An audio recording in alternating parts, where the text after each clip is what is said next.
हरि ओम तत्सत। कामदा एकादशी व्रत कथा। कामदा एकादशी का व्रत चैत्र मास की शुक्ल पक्ष की एकादशी के दिन रखा जाता है। यह एकादशी भी दूसरी एकादशी की तरह बहुत ही पवित्र और पुण्य मानी गई है। कामदा एकादशी का व्रत करने से और पाठ करने से वाजपेयी यज्ञ का फल मिलता है। कामदा एकादशी व्रत कथा। प्राचीन काल में भोगीपुर नामक एक नगर था। वहाँ पर सभी प्रकार के सुख थे और पुंडरीक नाम का राजा राज्य करता था। भोगीपुर नगर में अनेक अप्सरा, किन्नर और गंधर्व रहा करते थे। उनमें से एक जगह ललिता और ललित नाम के दो स्त्री पुरुष भी अत्यंत वैभवशाली घर में निवास करते थे। उन दोनों में बहुत ही प्रेम था, यहाँ तक कि अलग अलग हो जाने पर दोनों बहुत ही व्याकुल हो जाते थे। एक समय पुंडरीक की सभा में अन्य गंधर्वों के साथ ललित भी गाना गा रहे थे। गाना गाते गाते उनको अपनी पत्नी ललिता का ध्यान आ गया और उनका स्वर भंग हो गया। स्वर भंग हो जाने के कारण गाने का स्वरूप बिगड़ गया। ललित के मन के भाव जानकर सेवक ने राजा को यह बात बताई। तब पुंडरीक ने क्रोध पूर्वक कहा कि तू मेरे सामने गाता हुआ अपनी स्त्री का स्मरण कर रहा है, अतः तू कच्चा मांस और मनुष्य को खाने वाला राक्षस बनकर अपने किए कर्म का फल भोगेगा। पुंडरीक के श्राप से ललित उसी क्षण महाकाय विशाल राक्षस हो गया। उसका मुख बहुत बड़ा हो गया और उसकी बड़ी बड़ी आंखें हो गई और मुख से अग्नि निकलने लगी। उसकी नाक बहुत ही बड़े पर्वत के समान विशाल हो गई और उसकी गर्दन किसी पर्वत के समान लगने लगी।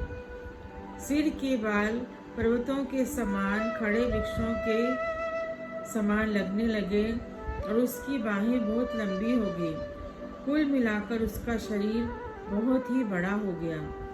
इस प्रकार राक्षस होकर वह बहुत प्रकार के दुख भोगने लगा। जब उसकी पत्नी ललिता को यह बात पता चली तो उसे अत्यंत खेद हुआ। वह अपने पति के उद्धार के लिए उपाय सोचने लगी। वह राक्षस अनेक प्रकार के घोर दुख सहता हुआ घने वनों में रहने लगा। जहाँ भी वह जाती उसकी स्त्री उसके पीछे पीछे जाती और विलाप करती रहती। एक बार ललिता अपने पति के पीछे घूमती घूमती विंध्याचल पर्वत पर पहुंच गई। यहाँ पर श्रृंगी ऋषि का आश्रम था।